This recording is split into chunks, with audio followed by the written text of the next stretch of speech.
I need blonde sons and you need shelter. A mountain man proposed to a poor albino girl. Snow is falling hard in the Colorado highlands. A giant mountain man, haunted by loss, stumbles upon a starving, pale-skinned girl, cast out by the town as cursed. In the howling blizzard, he makes her an offer no one expected.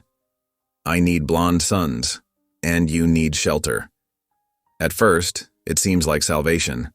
A cabin lit with lamplight, a fire to chase away death. But whispers spread through the town, and a fiery preacher brands her an omen. The railroad men circle like vultures, ready to take the land if this strange family doesn't hold together. What begins as a desperate bargain soon becomes something deeper, until sickness, jealousy, and betrayal threaten to tear it all apart. Can a man broken by grief and a girl despised for her looks defy the town, the preacher, and the railroad? Or will their fragile hope be crushed before spring arrives? Drop a comment below and share which part of the world you're tuning in from today. If you enjoy stories like this, don't forget to subscribe for more. Snow swirled through the darkening Colorado sky as Sam Crane led his mule through knee-deep drifts. The winter of 1878 had brought fierce storms to the highlands, and this one showed no sign of letting up. His breath came out in white puffs as he searched the sparse woodland for fallen branches. The day was fading fast, and he needed more firewood to keep his cabin warm through another bitter night. The mule's hooves crunched in the crusty snow as they made their way between the towering pines. Sam's weathered face was half hidden beneath his snow-dusted beard, his eyes scanning the ground for anything that might burn. The leather of his coat creaked with each movement, stiff from the cold. A sound caught his ear, faint and foreign against the howling wind. He stopped, head cocked. There it came again, a weak cry, barely carrying over the storm. Sam hesitated. He wasn't one to go chasing after strange noises, but something in that sound spoke of desperate need. He turned toward the sound, leading his reluctant mule through the deepening snow.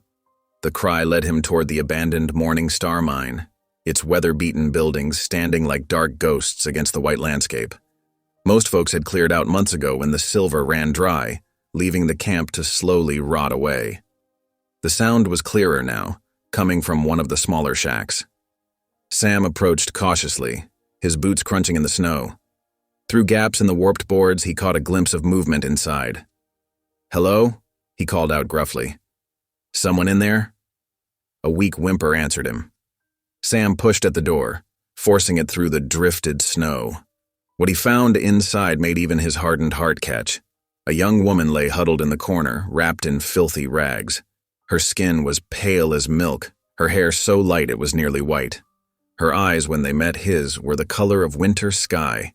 An albino, he realized. She looked half-starved, her thin face gaunt with hunger and cold. "Please," she whispered through chattering teeth. "Please help me." Sam stood in the doorway, snow dusting his shoulders as he took in the scene.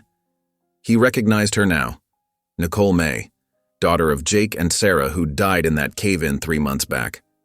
The townsfolk had turned her out, claiming she was cursed, that her strange appearance had brought bad luck to the mine. Without a word, Sam shrugged off his coat and wrapped it around her trembling form. She felt light as a child when he lifted her in his arms. Her head lolled against his chest as he carried her out to where the mule waited. "Hold on now," he muttered, settling her carefully across the mule's back. "Cabin's not far." The wind cut sharper as they made their slow way through the gathering dark. Nicole clung weakly to the mule's rough coat, her breathing shallow and quick. Every now and then, Sam reached up to steady her when she swayed. "Please," she whispered once, her voice barely audible above the storm. "Please don't leave me to die." Sam's jaw tightened beneath his beard. "Ain't gonna let you die, girl." The sight of his cabin through the swirling snow brought a measure of relief. Lamplight glowed behind frost-rimed windows, promising warmth within. Sam helped Nicole down from the mule, supporting her trembling form as he led her to the door. He paused there, one hand on the latch. What he was about to propose went against every solitary instinct he'd developed since losing his Sarah. But looking at Nicole's desperate face, he knew he couldn't turn her away. "Listen here," he said gruffly. I need blonde sons, and you need shelter. He watched her face carefully as his words sank in. Ain't proper marriage-like, but it's better than freezing to death. Nicole's pale eyes widened slightly as she understood his meaning. For a long moment, she said nothing, just stared up at him as snow collected in her colorless hair. Then slowly she nodded. Sam pushed open the door, ushering her into the warmth of the cabin. The fire had burned low while he was out, but there was still enough heat to chase away the worst of the chill. He sat Nicole in his old wooden rocker by the hearth, tucking a worn blanket around her shoulders. Moving with practiced efficiency, he stoked the fire and set about warming some beans and coffee. Nicole watched him through half-closed eyes, her thin hands clutching the blanket tight. The wind howled outside, rattling the window panes, but inside the cabin was quiet, save for the pop and crackle of the fire. Sam filled a tin cup with hot coffee and pressed it into Nicole's trembling hands. Drink, he ordered. Need to get some warm in you. She sipped carefully, color slowly returning to her blue-tinged lips. Sam spooned beans onto a plate and set it in her lap. Eat what you can, he said, but go slow. Been a while since you had proper food, I reckon. Nicole nodded, taking small, careful bites. Tears slid down her cheeks as she ate, whether from gratitude or grief. Sam couldn't tell. He busied himself with settling the mule and bringing in more firewood, giving her time to collect herself. When he came back in, stamping snow from his boots, Nicole had finished most of the beans. She looked up at him with those strange pale eyes, and Sam saw fear there, but determination too. Thank you, she said softly, for saving my life. Sam grunted, uncomfortable with gratitude. Ain't right. Leaving a person to freeze. He hung his snow-covered coat by the door. Got a spare room in back. It ain't much, but it's warm enough. Nicole's fingers twisted in the blanket. Your offer. About sons. Her voice trailed off, uncertain. Ain't expecting nothing tonight, Omaxo, Sam said gruffly. You need rest and proper feeding first. We can talk more tomorrow. Relief softened her features. She nodded, some of the tension leaving her thin shoulders. Sam showed her to the small back room where his Sarah had once sewn and stored quilts. It was dusty now, but the narrow bed was still made up with clean linens.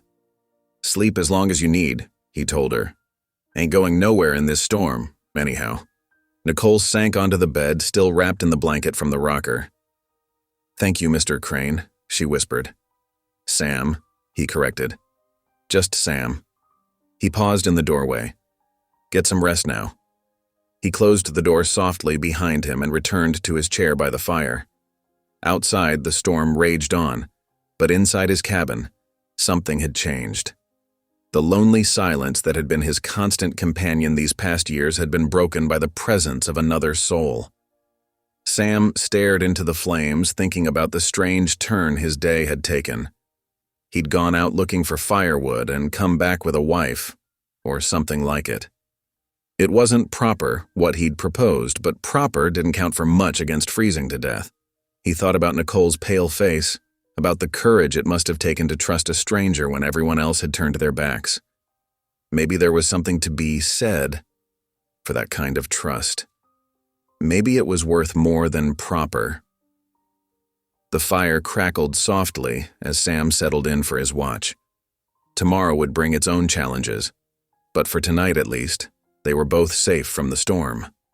Nicole sat close to the hearth, warming her hands around a bowl of steaming stew. The rich aroma of beef and potatoes filled the cabin, making her stomach growl. She couldn't remember the last time she'd had a proper meal. Sam had produced the stew from a pot hanging at the back of the fireplace, serving her a generous portion without comment. Now he sat in his chair across from her, working at some leather harness with practiced hands. The only sounds were the howling wind outside, the crackle of the fire, and the soft creak of leather as Sam worked. Nicole watched him from beneath lowered lashes, studying the broad shoulders bent over his task, the way his rough fingers moved with surprising gentleness over the worn tack. The storm rattled the window panes, making Nicole jump. Her spoon clinked against the bowl. Sam glanced up briefly, then returned to his mending. "Storm's bad," he said, his voice low and gravelly. "But the cabin's solid." "Built it myself." Nicole nodded, taking another careful spoonful of stew. The warmth spread through her chest, chasing away some of the bone-deep cold that had settled there during her days in the abandoned mining shack. Her hands trembled slightly as she set the spoon down. "Mr. Crane." "Sam," she corrected herself, gathering her courage. Did you truly mean what you said? About needing sons?" Sam's hands stilled on the leather. He was quiet for so long that Nicole thought he might not answer. When he finally spoke, his words were measured, careful. "Ain't offering out of pity, if that's what you're asking." He set the harness aside, meeting her gaze directly. "Been alone too long. Land needs more hands to work it proper. Needs a family to make it worth the keeping." He paused, studying her face. "You'll be safe here, whether you decide to stay or not." "But I meant what I said." Nicole's fingers twisted in her skirt as she considered his words. The fire popped, sending sparks up the chimney. Outside, the wind moaned through. The trees like a lost soul. She closed her eyes, offering up a silent prayer for guidance. In her heart, she felt a quiet certainty. God had led her here, to this cabin, to this gruff mountain man with his strange proposal. There was purpose in it, even if she couldn't see it clearly yet. The night passed slowly. Sam gave her his bed, taking the chair by the fire for himself. Nicole lay awake for hours, listening to the storm gradually die down to whispers and watching a moonlight creep across the rough-hewn walls. Dawn broke clear and cold, the storm having spent itself in the night. Sam was already up when Nicole emerged from the bedroom, a pot of coffee bubbling on the stove. Nodded toward a cup he'd set out for her.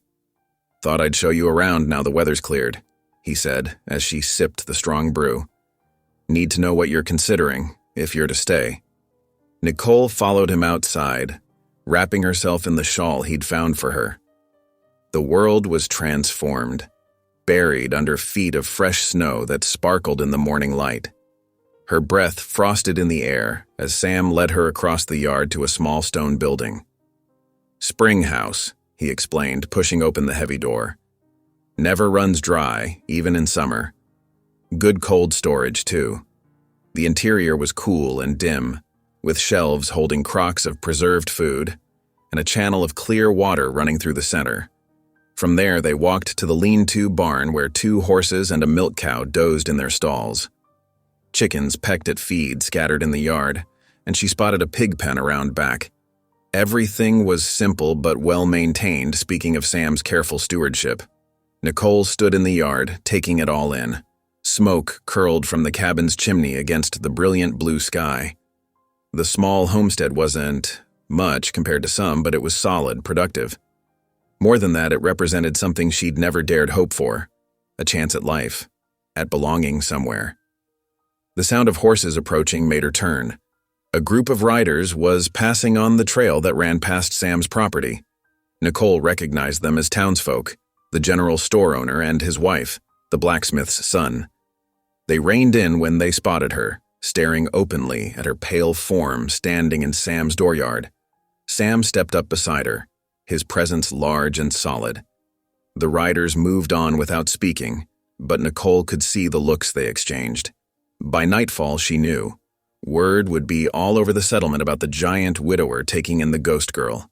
The day passed in a blur of small discoveries as Sam showed her around the cabin, where he kept the flour and sugar, how to work the temperamental stove, which floorboards creaked. He wasn't much for talking, but his instructions were clear and patient. As they sat down to supper, more of the beef stew with cornbread Sam had baked while she was exploring the cabin, Nicole finally voiced the worry that had been growing all day. "What will people think? About me being here?" Sam looked up from his plate, his expression unreadable in the lamplight. "They've thought worse of me before," he said flatly. The simple statement carried weight, hinting at stories Nicole didn't know yet. But there was also a strange comfort in it. Sam clearly didn't care what anyone thought, and his certainty helped steady her own nerves. Still, as she helped him clear the dishes, Nicole felt an odd mixture of relief and dread settling in her stomach. Relief at having found shelter, at the possibility of a real home after so long without, and dread at what tomorrow might bring at the whispers already spreading through the settlement about her presence here. Sam seemed to sense her unease. As she dried the last plate, he spoke without looking at her. "Ain't got to decide nothing tonight. Take your time. Think it through proper." Nicole nodded, grateful for his understanding. The cabin was warm, the wind outside no longer seeming so threatening. Whatever came next, she knew she'd made the right choice in staying, at least for now. She could feel God's hand in this strange turn of events. Perhaps, she thought as she banked the fire for the night, this was where she was meant to be all along, in this quiet cabin with its silent guardian, learning to build something new from the ashes of her old life. Morning light streamed through the frost-edged windows as Sam pulled on his heavy coat. Nicole stood by the stove, carefully stirring a pot of porridge she'd made for breakfast. The routine felt strangely comfortable already, despite having been here only one night. "Need supplies from town," Sam said, adjusting his collar. "Won't be back till near dark." He paused, glancing at her. "You'll be all right here?" Nicole nodded, trying to hide how her hands trembled slightly at the thought of being alone. "Yes, I'll manage. The cabin needs a good cleaning anyway." Sam grunted in acknowledgement. "Nobody comes up this way much," he assured her. "Door's solid." "Bolt it behind me." She followed him to the door, watching as he saddled his horse in the crisp morning air. The snow glittered like diamonds under the rising sun, and their breath formed white clouds in the cold. Sam mounted with practiced ease despite his size, gathering the reins. "Thank you," Nicole said softly, "for the breakfast things. And the bed." He touched the brim of his hat, then turned his horse toward town. Nicole stood in the doorway until he disappeared around the bend, then slid the heavy bolt into place as he'd instructed. Alone in the cabin, Nicole took stock of her surroundings. Dust lay thick on the shelves and cobwebs draped the corners. The floor needed sweeping, and the windows were clouded with grime. She found a broom in the lean-to and set to work, humming softly as she swept. The simple task felt good. Purposeful. She worked steadily through the morning, dusting and scrubbing. By midday, the main room was transformed. Sunlight streamed through cleaned windows, catching the newly polished surface of Sam's mother's old rocking chair. The few pieces of crockery gleamed on their shelf, and even the rough-hewn table seemed to glow after a thorough washing. Nicole paused to rest, settling into the rocker with a cup of tea. The quiet didn't feel so threatening now. The cabin's sturdy walls held warmth and possibility. She let her mind wander, imagining curtains at the windows, maybe some dried flowers to brighten the mantel. Small touches to make this place feel more like home? She caught herself, heart clenching. Was she foolish to even consider it? This arrangement with Sam, it wasn't real, was it? Just convenience and desperation on both their parts. The afternoon passed slowly as Nicole continued cleaning, working her way through the small bedroom and storage area. She found an old quilt in a trunk and hung it to air, admiring the faded but intricate pattern. Someone had put love into those stitches. The sun was settling toward the mountains when she heard hoofbeats approaching. Nicole's heart jumped, but she recognized Sam's broad figure through the window. She unbolted the door as he dismounted, leading his laden horse to the barn. When he returned, Sam's arms were full of supplies: flour, sugar, coffee, and other necessities. But it was the folded paper he held out to her that caught her attention. The railroad company's seal was clearly visible in the red wax. "Came while I was in town," he said gruffly. "Better sit down." Nicole sank into the rocker, her fingers trembling as she held the letter. Sam stood by the fire, his expression grim as he began to read aloud. "Notice is hereby given to Samuel Crane regarding Parcel 23, Shadow Creek Township. Recent survey has determined said location optimal for planned railway depot and stockyards. Unless proof of established family farmstead can be provided by spring thaw, land will be seized under right-of-way statute. Sam's voice trailed off. Nicole sat very still, understanding washing over her like cold water. His proposal hadn't just been kindness or even loneliness. It had been necessity. "How long?" she asked quietly. "How long have you known about this?" "Got the first notice 3 months back." Sam moved to stoke the fire, not meeting her eyes. "Thought I could fight it, but they're set on having this land, the spring, the level ground. Perfect for their depot, they say." Nicole looked down at her hands, pale against her dark skirt. "And a single man's claim isn't as strong as a family farmstead." "No." Sam straightened, finally turning to face her. "It ain't." The cabin grew darker as the sun set, shadows deepening in the corners. Nicole lit the lamp while Sam put away the supplies, each lost in their own thoughts. When she began preparing supper, a simple meal of beans and cornbread, Sam spoke again. "Need to be clear about what this means." He sat heavily in his chair. "We'd have to present ourselves as man and wife. In town, at church, everywhere. No half measures. They'll be watching, looking for any reason to void the claim." Nicole stirred the beans, fighting back tears of frustration and something else she couldn't name. "So, I'm just convenient? A way to save your land?" "Ain't like that." Sam's voice was rough. "Meant what I said about wanting family, about making this place worth keeping. But yes, without this arrangement, I lose everything I built here, and you go back to being the cursed ghost girl nobody wants," Nicole finished bitterly. "I understand, Mr. Crane. Our fates are tied now, aren't they?" They ate in silence, the weight of truth hanging between them. Nicole could feel tears threatening again, but she refused to let them fall. She wasn't a child to be coddled or pitied. This was survival, for both of them. After the dishes were done, Nicole prepared for bed, spreading her borrowed blankets on the cot Sam had set up. Through the bedroom door, she could see him still sitting by the fire, head bowed. Then, to her surprise, Sam slowly lowered himself to his knees. His voice, when it came, was barely a whisper. "Lord, been a long time.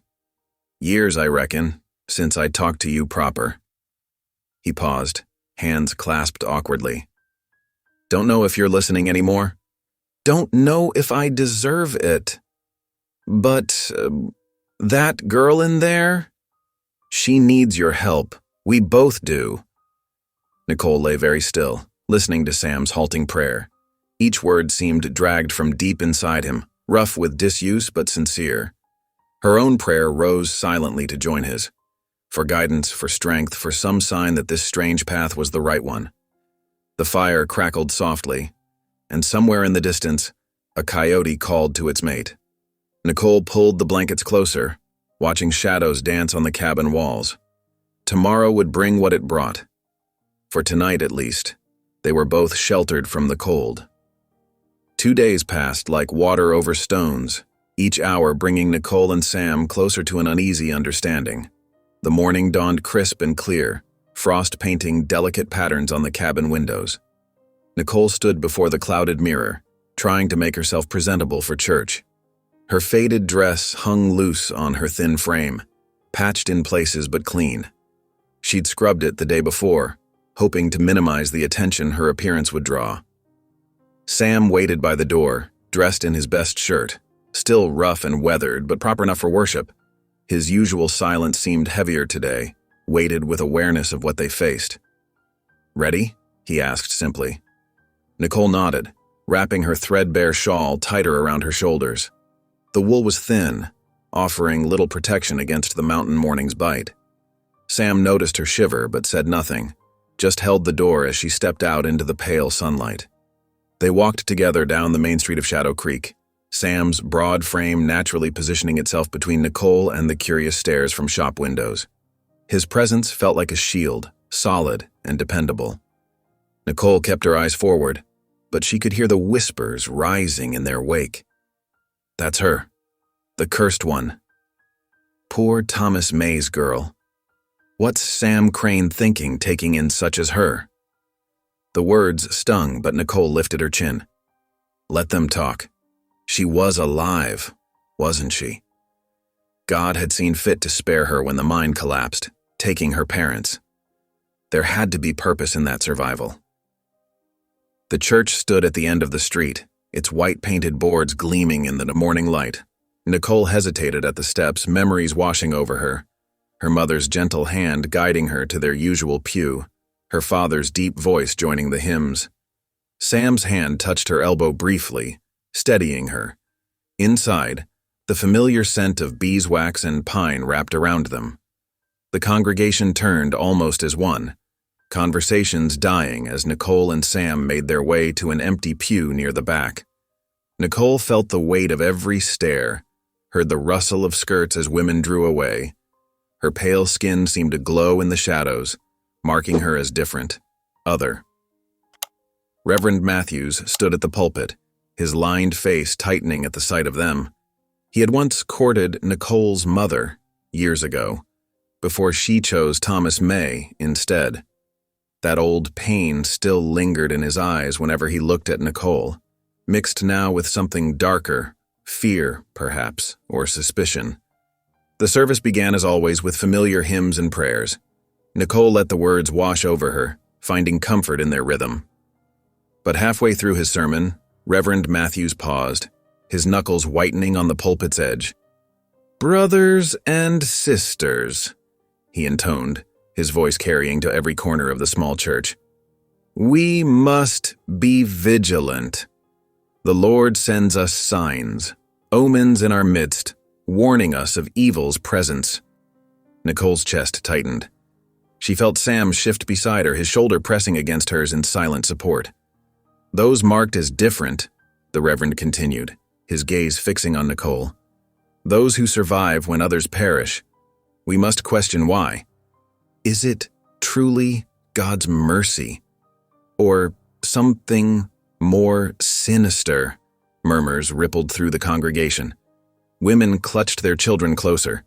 Men shook their heads, casting sideways glances at Sam and Nicole. The shame of it burned through her, hot as fever. She gripped her shawl until her knuckles matched its pale wool, fighting to keep her composure. Sam's low growl was barely audible. Enough.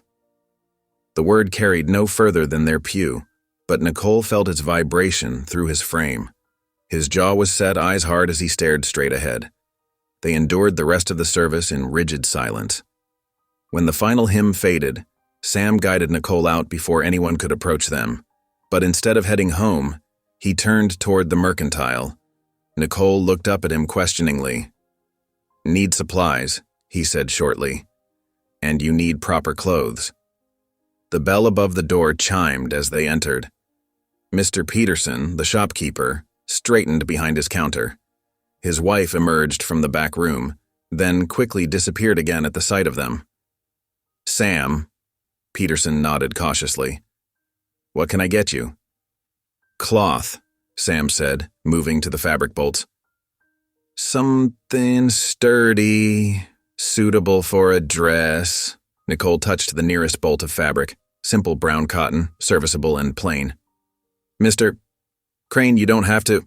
Won't have you mocked in rags," he cut her off, voice gruff but gentle. "Choose what you need." With trembling fingers, Nicole selected enough fabric for a basic dress.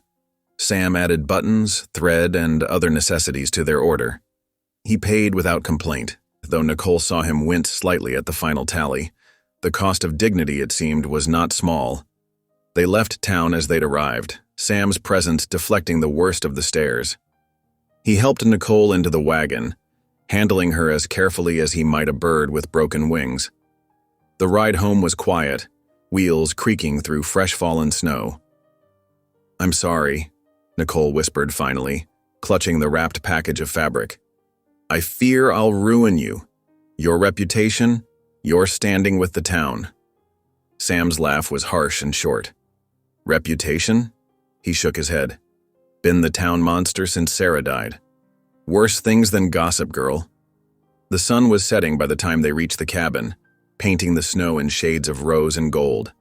Inside, Nicole lit the lamp while Sam built up the fire. The familiar tasks felt different now, weighted with new understanding. They had faced the town together, survived their first public test as whatever they were to each other. Nicole spread the new fabric on the table, running her fingers over its sturdy weave. She found needle and thread, settling into the chair by the lamp to begin her work. The soft scratch of needle through cloth mingled with the rhythmic scrape of Sam's whetstone as he sharpened his tools. Neither spoke, but the silence was comfortable now.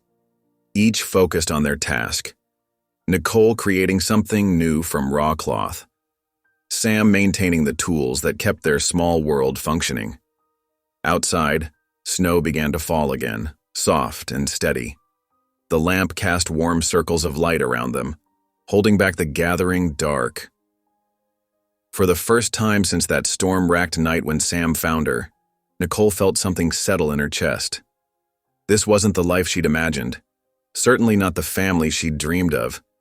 But here, in this moment, with the lamp burning low and Sam's solid presence across the room, she could almost believe it might become something real. She glanced up from her sewing to find Sam watching her, his expression unreadable in the shadowed light. He nodded once, then returned to his work.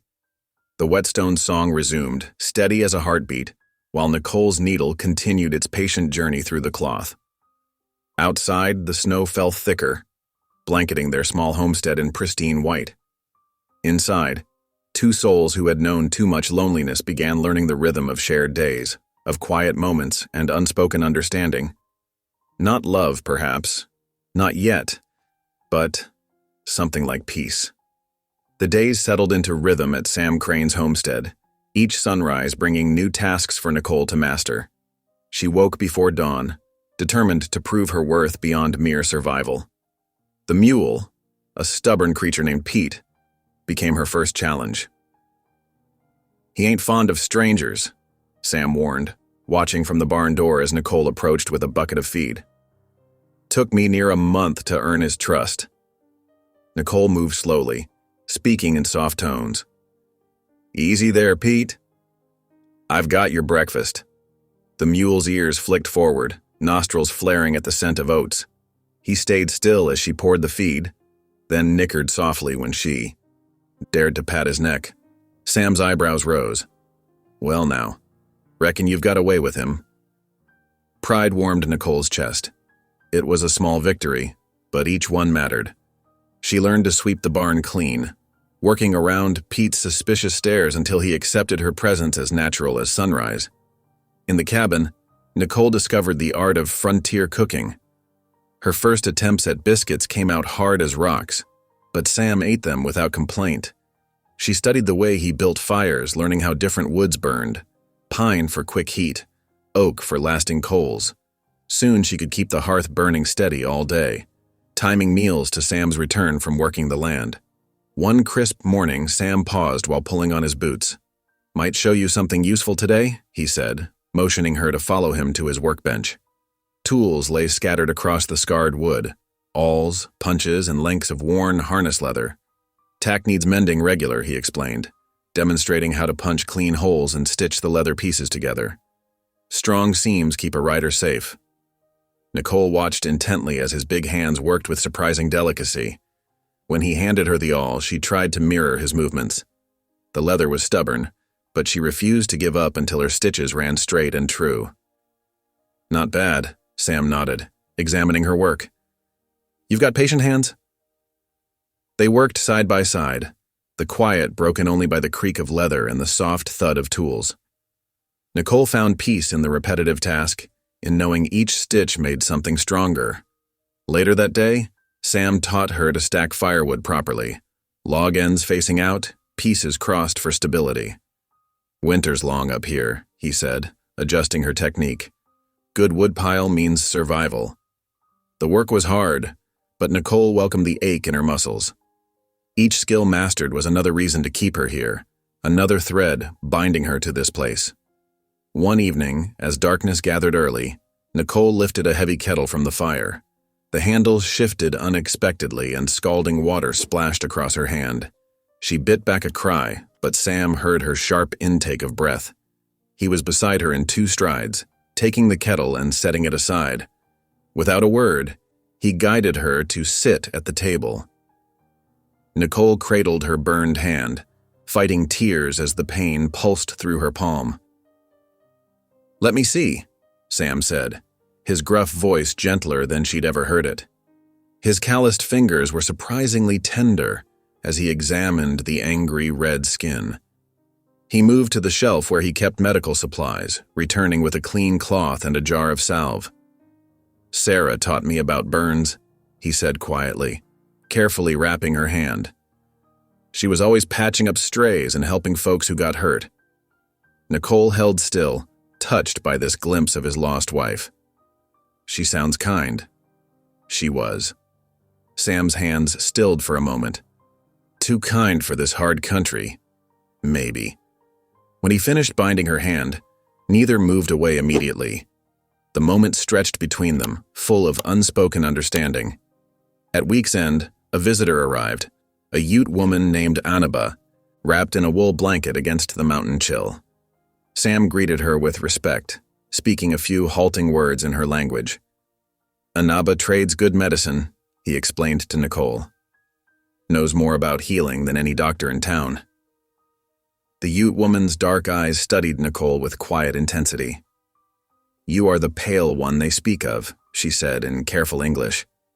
"The one they fear without reason." Nicole nodded, warming to Annaba's direct manner. They sat together by the fire while Sam measured out flour for trade. Annaba opened her medicine bundle, showing Nicole different herbs and explaining their uses. "This stops bleeding," she said, holding up dried yarrow. "This I'll me fear bernane. It makes sleep come when pain is strong." Her weathered hands moved with certainty, sorting leaves and roots with practiced care. Nicole leaned forward, fascinated. "Could you teach me more about the plants and their healing?" Annaba's face softened. "You wish to learn our ways?" "I wish to be useful," Nicole admitted. "To help others, instead of being helped." The older woman nodded slowly. "Then I will teach you. Knowledge should flow like water between people, not be dammed up by fear." They talked until the sun set, Annaba sharing stories of gathering medicine in different seasons, of learning wisdom from her mother and grandmother. When she finally wrapped her bundle to leave, she pressed a small packet of herbs into Nicole's hand. "For your burn," she said, having noticed Nicole's bandaged palm. "We will speak more when I return." After Annaba left, Nicole and Sam sat quietly by the fire. The flames painted shadows on the walls as Nicole turned the packet of herbs over in her good hand. "I want to learn everything she can teach me," she said softly. "All my life, people have seen me as cursed, useless. But maybe," she trailed off, struggling to voice her hope.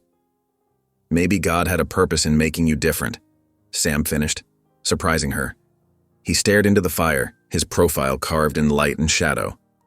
"Been thinking on that myself." Nicole waited, sensing he had more to say. "When Sarah died," he continued slowly, "felt like God had abandoned me. Couldn't see any purpose in it. Young woman dying, bringing life into the world. Baby. Following her. Hours. Later." His hands clenched on his knees. "Turned my back on everything. Figured I'd live alone, die alone. Then this storm blows you to my door." The fire popped and settled, sending sparks up the chimney. Outside, wind sighed through pine boughs. "I'm scared," Sam admitted, voice rough. "Scared of losing everything again. Land, hope, whatever this is becoming." He gestured vaguely between them. "Easier being alone. Safer." Nicole's heart ached at the pain in his words. "I'm scared too," she whispered. "Scared I'll fail you, that I won't be strong enough or useful enough to help save your land." Their honesty hung in the air between them, as tangible as smoke. Then, Sam reached over and touched her bandaged hand, just for a moment. "You're stronger than you know," he said. "Seen it every day this week." Nicole blinked back tears, touched by his gruff praise. They sat together until the fire burned low, each lost in thought but somehow less alone than before. The cabin felt different now, warmed by more than just flames, warmed by growing trust, by secrets shared, by the first tender shoots of understanding taking root between two wounded souls. The morning sun painted golden squares on the cabin floor as Nicole straightened the rough-hewn benches one final time. Her hands trembled slightly as she arranged the precious slate and chalk pieces Sam had brought from town. The thought of children filling this space with their voices made her heart flutter with equal parts excitement and fear. "You sure about this?" Sam asked from the doorway, his broad shoulders blocking the light. He'd been hesitant when she first suggested the idea, worried about how the townspeople would react. "Children need learning," Nicole replied softly, smoothing her clean apron. "And I need to show I can be useful here." She didn't add what they both knew, that proving herself a contributing member of the household might help their case with the railroad. Sam nodded slowly. "Reckon you're right about that." He paused, then added gruffly, "Just don't let them wear you down too much." The first wagon arrived shortly after, wheels crunching on frozen ground. Nicole's breath caught as she watched a mother help 3 small children down from the back. The woman's face was pinched with uncertainty, her grip tight on her youngest's shoulder. "Mrs. Tanner," Nicole greeted her, forcing steadiness into her voice. "Thank you for bringing them." The woman nodded stiffly. "Pastor says it ain't right, but John Peters' boy's been coming home speaking their letters proper since you started teaching them on the sly." She studied Nicole's pale features. "Long as there's no strange business." "Just reading and numbers," Nicole assured her. "And perhaps some Bible verses if you approve." More wagons arrived, bringing a total of 8 children between the ages of 6 and 12. They hung back at first, stealing glances at Nicole's white hair and pink eyes. But children's curiosity soon overcame their caution. "Miss May," a small girl whispered, tugging Nicole's skirt. "Is it true your hair glows in the dark?" Nicole knelt down, smiling. "No, sweet one. It just looks extra bright in the sunlight." She gestured to the benches. "Shall we learn about letters that can glow with stories?" The morning passed in a blur of chalk dust and eager voices. Nicole showed the younger ones how to form their letters in the sand tray she'd prepared, while the older children practiced reading from the few books Sam owned, a Bible, an almanac, and surprisingly, a volume of Shakespeare's sonnets. Sam's heavy footsteps crossed the porch several times as he went about his chores, but he never interrupted. Once, Nicole caught him watching through the window, an unreadable expression on his weathered face. When parents returned to collect their children, Nicole's heart swelled as the little ones proudly demonstrated their learning. "Mama, look!" young Tommy Peters exclaimed, carefully printing his name in the sand. "Miss May showed me how—" Mrs. Tanner examined her daughter's slate, where simple sums were carefully worked. "Well," she said slowly, "I reckon some learning won't hurt." Her eyes met Nicole's, softening slightly. "Maybe they can come again next Sunday." Word spread through the settlement. By late afternoon, 3 more families had ridden out to inquire about lessons. Nicole's cheeks ached from smiling, but it was a good ache. The kind that came from joy rather than pain. As the sun began its descent, she tidied away the day's materials, humming softly. The cabin felt different now, as if the children's presence had chased away old shadows. Even the rough walls seemed to hold echoes of their laughter. Sam came in from the barn, stamping snow from his boots. "Quite a day," he observed, watching her stack the benches against the wall. "They're such bright children," Nicole said, unable to keep the enthusiasm from her voice. "Tommy Peters already knows his letters, and little Sarah Cooper has such a way with numbers." She stopped, suddenly self-conscious. "I'm sorry." You probably don't want to hear about all this. But Sam's face held something close to pride. Like seeing you with purpose, he said quietly. Suits you. Nicole ducked her head, pleased and flustered by his praise. To hide her emotion, she busied herself with supper preparations, setting beans to warm and mixing cornbread batter with practiced movements. The familiar routine settled her racing thoughts. As she worked, she reflected on how different this felt from her first awkward days in the cabin. Then every task had been a challenge, every moment filled with uncertainty. Now her hands moved with confidence, knowing just how much salt to add, exactly how hot the oven should be. When she placed the steaming bowls on the table, Sam took a deep breath of the savory aroma. His first spoonful was followed by a sound of satisfaction that made Nicole's heart leap. Best meal I've had in years, massa, he declared, reaching for the cornbread. You've got away in the kitchen now. It's simple fare, Nicole demurred, though pleasure warmed her chest. Simple's good, Sam replied. Honest food, honest work, that's what makes a real home. The word home hung in the air between them. Nicole realized with sudden clarity that she did feel at home here. This cabin, with its worn floors and smoky hearth, had become more than just shelter. It was where she belonged. Their quiet meal was interrupted by hoofbeats in the yard. Sam rose, hand moving automatically to the rifle above the door, but it was only the evening mail carrier. Nicole watched as Sam read the letter. Seeing the moment, his shoulders stiffened. Railroad? She asked softly. He nodded, dropping the paper onto the table. Inspector's coming. 2 weeks, maybe 3. His voice was flat. Need to see a proper family establishment, they say. Nicole's hands twisted in her apron. Everything they'd built, her teaching, their growing comfort with each other, the gradual acceptance from townspeople, suddenly felt fragile as frost. We'll be ready, she said, trying to sound more confident than she felt. The children coming for lessons, that shows we're part of the community. And I can have the cabin looking fine as any proper house. Sam's weathered face was troubled. Ain't right. Making you pretend. I'm not pretending, Nicole interrupted, surprising them both with her firmness. This is my home now. These children are my purpose. And you? She faltered, then pressed on. You gave me a chance when no one else would. Let me help save your land. Their eyes met across the table, the lamplight casting soft shadows. Something shifted in Sam's expression. Respect, perhaps, or understanding. Our land, he said finally. If we're doing this, it's our land now. Nicole nodded, unable to speak past the tightness in her throat. She began clearing the dishes, her movements deliberate and steady. There would be much to do in the coming weeks, cleaning, organizing, preparing for scrutiny. But for now, she let herself savor this moment of belonging. As she worked, she could hear Sam in his chair by the fire, marking calculations in his ledger.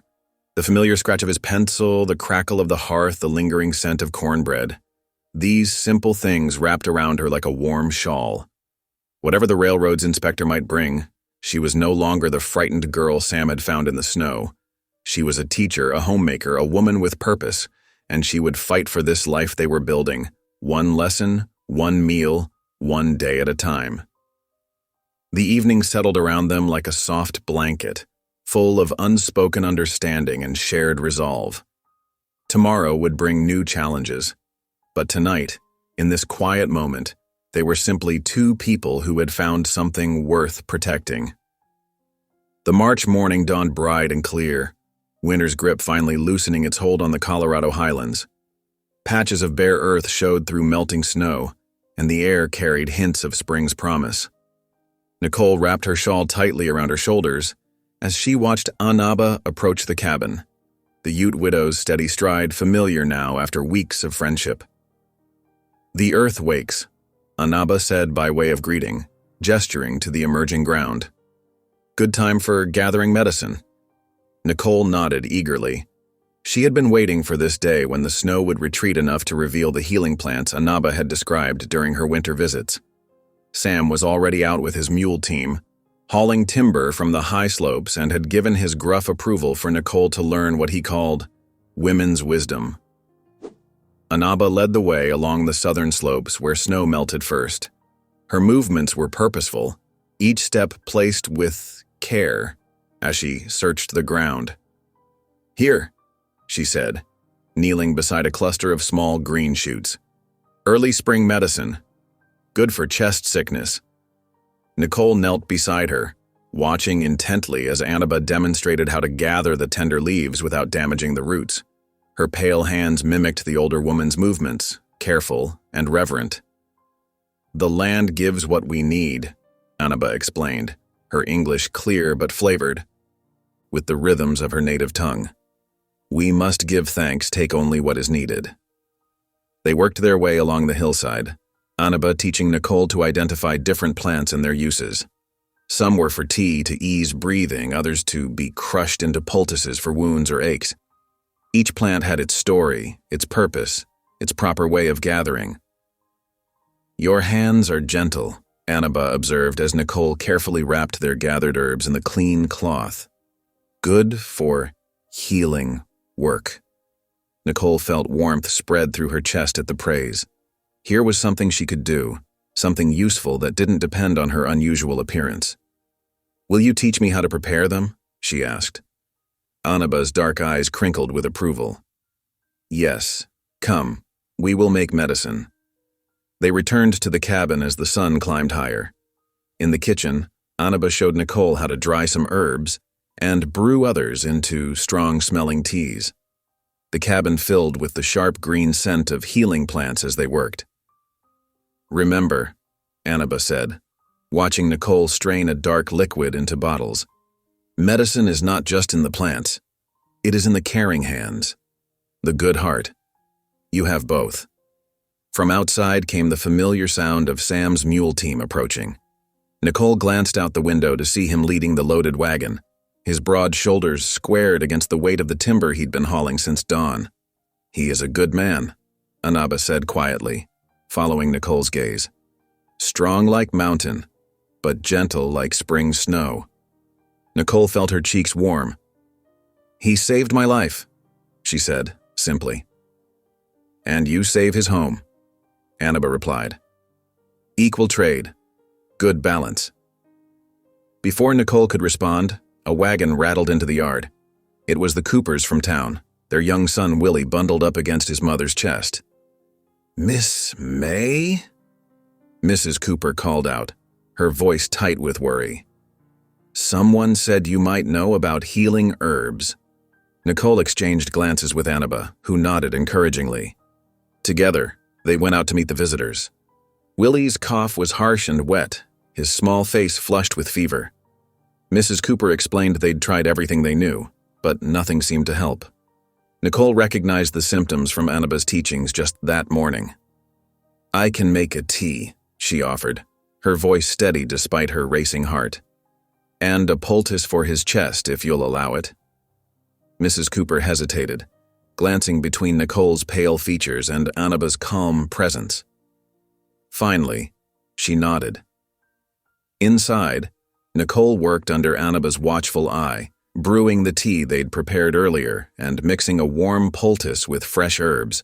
Her hands moved surely, remembering each step she'd learned.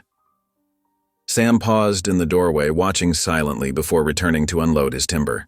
Within an hour, Willie's breathing had eased, his cough loosening. Mrs. Cooper's anxious expression softened as she watched her son finally drift into peaceful sleep. "I don't know how to thank you," she said, looking at Nicole with new eyes. "No thanks needed," Nicole replied, showing her how to prepare more of the tea at home. "Just tell anyone else who needs help that they're welcome here." As the Cooper's wagon disappeared down the road, more neighbors arrived. Word had spread quickly about Nicole's healing knowledge. The afternoon stretched into evening as she tended to various ailments. A sprained wrist, a teething baby, and elders' aching joints. Sam quietly brought in extra chairs, built up the fire, and kept coffee brewing for their visitors. His presence was steady and reassuring as Nicole worked, Anaba offering guidance when needed. The sun was setting when the last neighbor left, carrying carefully wrapped herbs and detailed instructions. Nicole sat at the kitchen table, tired but content, while Sam dished up their late supper. "You did good today," he said, setting a bowl of stew before her. "Saw how they looked at you different after you helped their young ones." "Anaba taught me well," Nicole replied, but pride warmed. "Irasantar Berstaden Diristara Kyler Burr." The first time since coming to the cabin, she felt truly useful, truly part of the community. The next morning dawned cold and clear. Sam needed supplies from town, and Nicole rode with him, her basket filled with herbs to replenish the mercantile's stocks. They had just finished loading their wagon when the preacher's voice cut through the morning air. "Sam Crane." The preacher strode toward them, his face dark with purpose. "I warned you about harboring that curse." Sam's hand tightened on the wagon reins. "Speak plain, preacher, or don't speak at all. That albino witch will bring doom on us all." The preacher's voice carried across the street, drawing onlookers. "The railroad inspector won't just take your land. He'll condemn the whole depot project. Is that what you want? To destroy everyone's hopes for progress?" Sam's muscles bunched, his whole body tensing like a mountain cat about to spring. Nicole saw his free hand curl into a fist, saw the rage building in his face. Without thinking, she reached out, laying her palm gently on his arm. The touch seemed to ground him. She felt the trembling in his muscles, the effort it took him to remain still. His voice, when it came, was low and dangerous. "That curse you're speaking of saved Willie Cooper's life yesterday. Helped Martha Jensen's baby sleep. Eased old man Walker's joints." His eyes burned into the preacher's. "What healing have you done lately, besides spreading poison?"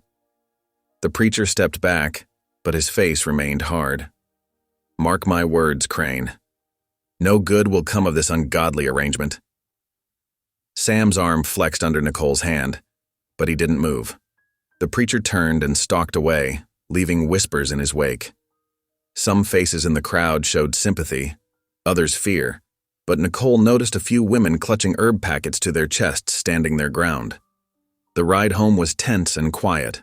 The wagon wheels creaked through patches of melting snow, and the early spring wind carried a bite of winter's farewell. Finally, as they crested the last hill before the cabin, Sam spoke. "I won't let them take this place." His voice was rough with emotion. "Won't let them drive us out with their fear and foolishness." Nicole studied his profile, wondering at the us in his statement. Did he mean the land, the home he'd built with his own hands? Or did he mean her as well, this strange partnership they'd formed? She thought of Anaba's words from that morning, about balance, about equal trade, about a man strong as mountains but gentle as spring snow, about medicine being not just in the plants, but in caring hands and good hearts. The cabin came into view, smoke rising straight and true from the chimney. The sight of it settled something in Nicole's chest, a feeling of rightness, of belonging. Whatever the preacher might say, whatever the railroad inspector might bring, this was home now. Sam drew the wagon to a stop in the yard. Before he could climb down, Nicole spoke softly. "Thank you. For defending me. For everything." He turned to look at her then. Really look at her, his weathered face softening. "Ain't nothing to thank me for. We defend our own." The words hung in the air between them, simple but profound as the mountains themselves. Nicole nodded, understanding at last that Sam's declaration about not letting them take this place meant exactly what it seemed. He would fight for both the land and the family they were building upon it. The March thaw came suddenly, turning the mountainside into a patchwork of melting snow and muddy earth. Icicles that had hung like crystal spears from the cabin's eaves now dripped steadily, marking time with their peaceful rhythm. Sam stood in the yard, squinting up at the roof where winter's heavy snows had loosened several shingles. "Needs mending before the spring rains hit?" he called down to Nicole, who stood holding his tool bag. "I can help," she offered, her pale face bright with determination. "Just show me what to do, Sam hesitated, studying her slight frame, but the set of her jaw reminded him of how she'd faced down the preacher's accusations. Finally, he nodded. "Reckon 4 hands'll work faster than 2. He helped her up the ladder, steadying her with his broad palm against her back. The touch lingered a moment longer than necessary, though neither mentioned it. Soon they fell into an easy rhythm, Sam prying up damaged shingles while Nicole handed him replacements and nails. "My pa used to say a roof's like a promise," Sam found himself saying as they worked. "Got to tend it regular, or everything underneath suffers." Nicole paused, a nail between her fingers. "Is that why you've stayed up here alone so long?" "Tending promises?" The question caught him off guard. Before he could answer, a clatter from below drew their attention. One of the young goats had gotten into the yard and was investigating Nicole's laundry basket with entirely too much interest. "Oh, no, you don't," Nicole called out, but too late. The goat, startled by her voice, backed into the basket. It toppled, sending clothes sprawling into the mud. "Land's sakes," Nicole muttered. But then something extraordinary happened. Sam laughed. It was a rusty sound, as if long unused, but genuine. Nicole stared at him in surprise before her own laughter joined his, ringing clear across the yard. The sound drew them both up short. Sam couldn't remember the last time he'd laughed like that, free and unguarded.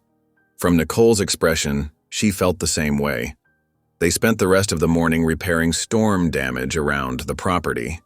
Sam showed Nicole how to check the barn's support beams and clear winter debris from the spring house. Her small hands proved surprisingly capable, and her questions were always thoughtful. "You are good at this," he said, as they stacked fallen branches. "Learning the ways of things." Nicole's smile was shy but pleased. "I like understanding how things work, how to make them better." She hesitated. "Like you did with me that night in the storm." Sam's hands stilled on the wood. He remembered her then, half frozen and desperate, yet still holding on to hope. "You did that yourself," he said gruffly. "I just opened a door." The days that followed settled into a comfortable routine. Nicole tended her growing herb garden and continued teaching the local children, while Sam worked the land for spring planting.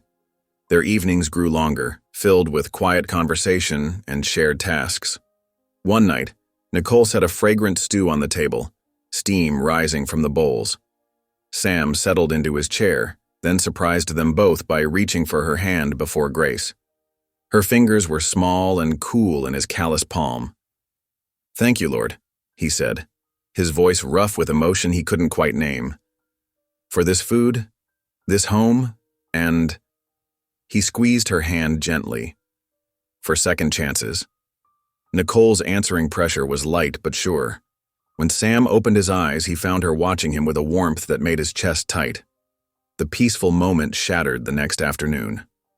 Sam returned from checking fence lines to find Nicole's laundry swaying on the line, but no sign of her. He found her in the cabin, huddled by the fire despite the mild day. "Nicole." He crossed to her quickly, alarm rising when he saw her reddened skin. Angry blisters covered her exposed arms and face where the spring sun had struck her pale flesh. "I'm fine," she tried to say, but her voice shook. "Just need to rest a moment." Sam pressed a hand to her forehead and cursed softly. She was burning up. "Should have warned you better," he muttered, helping her to her bed. "Your skin can't take direct sun like others can." "Didn't think it would be so bad," Nicole whispered. Her eyes were glassy with fever. The sun felt warm, like a blessing. Fear gripped Sam's heart as he watched her shiver despite the heat radiating from her skin. He'd seen fever take strong men in their prime, and Nicole, for all her spirit, was so fragile, just like Sarah had been. The memory of his wife's final hours slammed into him. Her pale face, the midwife's grim expression, the terrible stillness that followed. He'd sworn then never to let anyone close enough to hurt him that way again. But here he was, watching another woman fighting for her life under his roof. "Stay with me," Sam said hoarsely, tucking blankets around Nicole's trembling form. "I'll fetch Anaba. She'll know what to do." Nicole's fingers caught his sleeve weakly. "Sam, I'm sorry, the laundry's still out." "Hush now." He smoothed her white blonde hair back from her burning forehead. "Laundry can wait. You just hold on." He sent his fastest horse for Anaba, then set about trying to cool Nicole's fever. But as the sun set and darkness crept in, her condition worsened. She tossed restlessly, calling out to people only she could see. Sam sat beside her bed, helpless as he'd been with Sarah. The familiar pain rose up to choke him, but this time, something else rose with it. Words he hadn't spoken in years pushed their way past his grief. "Lord," he whispered, taking Nicole's hot hand between his own. "I know I ain't been much for talking to you since Sarah. Figured you had your reasons, and I had mine for staying quiet." He swallowed hard. "But Nicole, she still believes. Still sees your hand in everything even when folks treat her cruel. She makes me want to believe again, too." His voice cracked. "Please don't take her. Not when we're just learning what family might mean again. Not when she's brought so much light back into this old cabin. I need her." The admission cost him, but once spoken, it felt like truth. Sometime in these past weeks, Nicole had become more than just a convenient solution to his problems. She'd become essential, like water or air. Through the night, he kept his vigil. He bathed her face with cool cloths, spooned water between her cracked lips, and prayed. Every labored breath she took seemed to echo Sarah's last moments, but Sam forced himself to stay present, to focus on Nicole's living face rather than his wife's memory. "You're stronger than you look," he told her unconscious form. "Proved that the day we met. Prove it again now. Fight this." As if in answer, Nicole's fingers tightened slightly in his grasp. Sam held on, anchoring her to life with his touch and his whispered prayers, waiting for dawn and whatever it might bring. Nicole's fever burned like a wildfire through the next 3 days. The cabin, usually filled with the quiet sounds of their shared life, now echoed with her delirious murmurs and Sam's worried footsteps. Sam kept his vigil without rest, moving between her bedside and the hearth where he heated broth and changed cool cloths. His large hands, more used to wielding axes and reins, grew steady at lifting her head to take tiny sips of water. Each time she swallowed, he counted it a victory. "Stay with me," he would whisper when her breathing grew labored. The words became his prayer, repeated through the endless hours. Anaba arrived on horseback the first evening, her medicine pouch clutched tight. She took one look at Nicole's flushed face and set to work immediately, crushing dried willow bark into a pot of water. "Watch closely," she instructed Sam, her English careful but clear. "This tea brings down fever. Must steep until water turns golden like sunset." She demonstrated the proper amount, showing him how to strain the bitter liquid through clean cloth. Sam learned eagerly, his usual stubborn independence set aside in his desperation to help. Nicole, how often should she drink it? Every few hours while sun crosses sky. Anaba placed a gnarled hand on Nicole's forehead. "She burns bright, but her spirit is strong. Like young tree that bends in storm but does not break." Together they worked through that first night, Anaba teaching Sam the healing ways her people had practiced for generations. She showed him how to make poultices for Nicole's blistered skin, mixing herbs with cool spring water. "These marks from sun?" Anaba asked, gently applying the medicine. Sam nodded, guilt heavy in his voice. Should have known better. Should have protected her. Anaba's dark eyes held wisdom earned through her own losses. "Can't protect from everything. Can only help heal after hurt comes." When she left the next morning, she pressed a bundle of dried herbs into Sam's hands. "For tea. For sleep, when it comes hard." Sam gripped her weathered fingers. "Much obliged," he said roughly. "For everything." Word of Nicole's illness spread through town like brush fire. Curious neighbors rode past the cabin, their horses' hooves kicking up dust as they slowed to peer through the window. Shannon heard their whispers carried on the spring wind. "Curse finally showing itself," one woman said, crossing herself. "Bound to happen," another agreed. "Unnatural thing like her." The preacher rode out personally on the second day, his black coat stark against the pale spring sky. He found Sam chopping wood, the rhythmic thud of the axe matching the pounding in his head from lack of sleep. "Brother Crane," the preacher called, staying mounted. "Word is your house guest lies near death." Sam buried the axe in the chopping block. "Nicole's sick, not dying." Even saying the word made his chest tight. "And she's more than a house guest." The preacher's lips thinned. "Consider this God's mercy, Sam. If she passes, you can still save your claim. Find a proper wife. Have real sons." Sam's hand tightened on the axe handle. "Choose your next words careful, preacher." "The railroad inspector won't look kindly on a dead woman in your home," the preacher pressed on. "Especially one marked as she is. You'll lose everything. Get off my land." Sam's voice was deadly quiet. "Now." The preacher wheeled his horse around. "Pride goes before destruction, Brother Crane. Don't let that ghost girl drag you down with her." Later that afternoon, Earl Weber from the Mercantile rode out with supplies. Sam had known Earl 20 years, traded with him, shared drinks after cattle drives.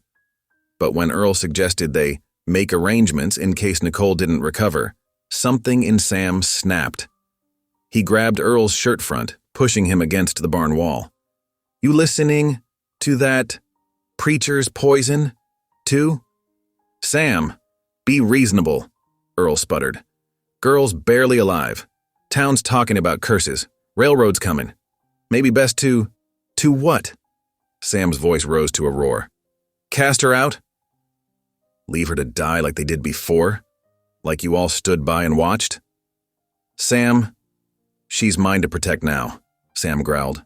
"Anyone comes suggesting otherwise again will answer to me. Clear?"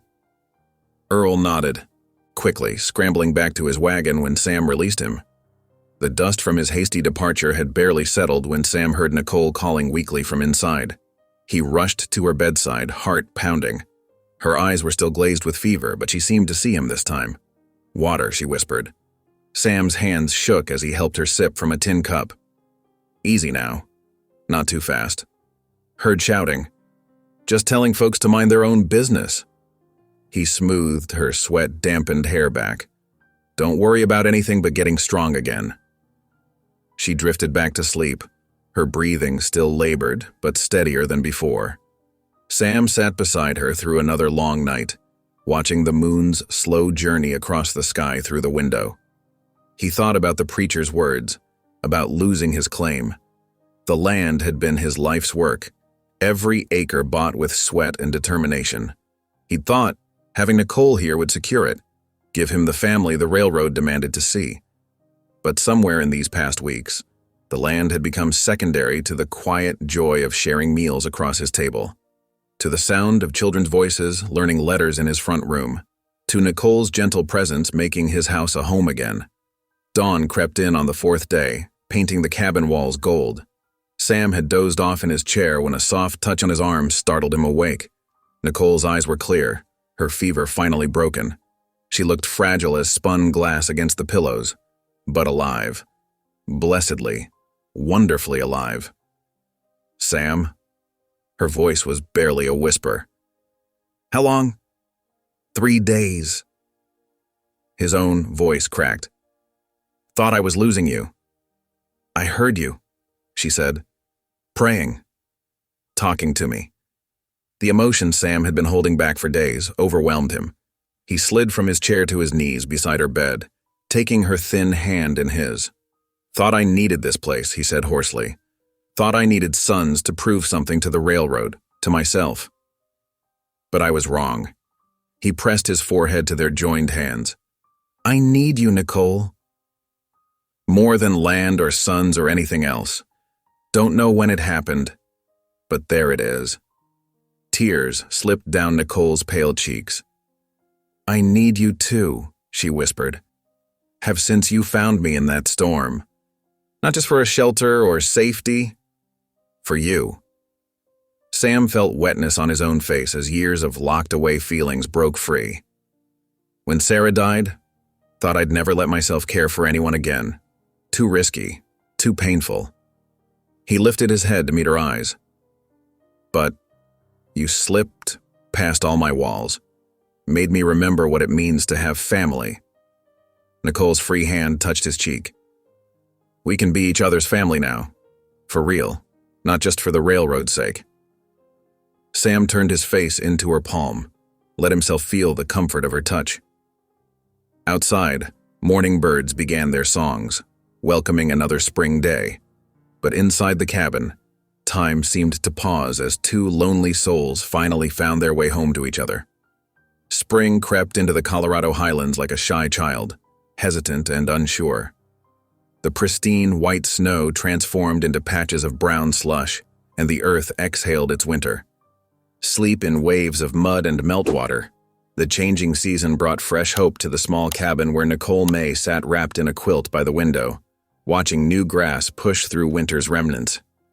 2 weeks had passed since her fever broke, and though weakness still lingered in her limbs, color had returned to her face. Not that she had ever possessed much color to begin with. Her pale features remained ethereal as ever. But there was a new strength in her bearing, a quiet determination that showed in the set of her shoulders. "Now, children," she said softly to the row of youngsters seated on rough-hewn benches before her. "Can anyone tell me how to spell spring?" Little Mary Weber's hand shot up, her braids bouncing with enthusiasm. "Spring. Very good." Nicole smiled, making a note on her slate. The afternoon sun streamed through the window, warming her back as she guided her students through their lessons. Outside, the rhythmic sound of Sam's hammer drifted in as he mended winter damage to the fence line. Every few minutes, his tall frame would pass by the window, and his eyes would find hers, checking. Since her illness, his protective instincts had only grown stronger. Nicole understood. She had heard him that night by her sickbed, his gruff voice breaking as he admitted how much she had come to mean to him. The memory still brought warmth to her chest, stronger than any fever. "Teacher?" Tommy Baker tugged at her sleeve. "Can we practice our numbers now?" "Of course." Nicole straightened in her chair, reaching for a fresh piece of chalk. "Let's see who can count to 20 today." The lesson continued, punctuated by children's eager voices and the distant sounds of Sam's work. It was peaceful, almost perfect, until the thunder of approaching hoofbeats shattered their routine. Nicole's heart jumped as a well-dressed man on a bay horse appeared in the yard. His smart suit and polished boots marked him as a city man, and the leather satchel at his side could only mean one thing. The railroad inspector had arrived. Sam materialized at the cabin door, wiping his hands on his trousers. "Afternoon," he called, his voice carefully neutral. The inspector dismounted, examining the homestead with keen eyes. "Samuel Crane?" "I'm Marcus Whitfield, Western Pacific Railroad Land Office." He consulted a paper from his satchel. "Hear about your claim verification." Nicole's throat went dry. This was the moment they had been preparing for, the inspection that would determine whether Sam kept his land or lost everything to the railroad's expansion.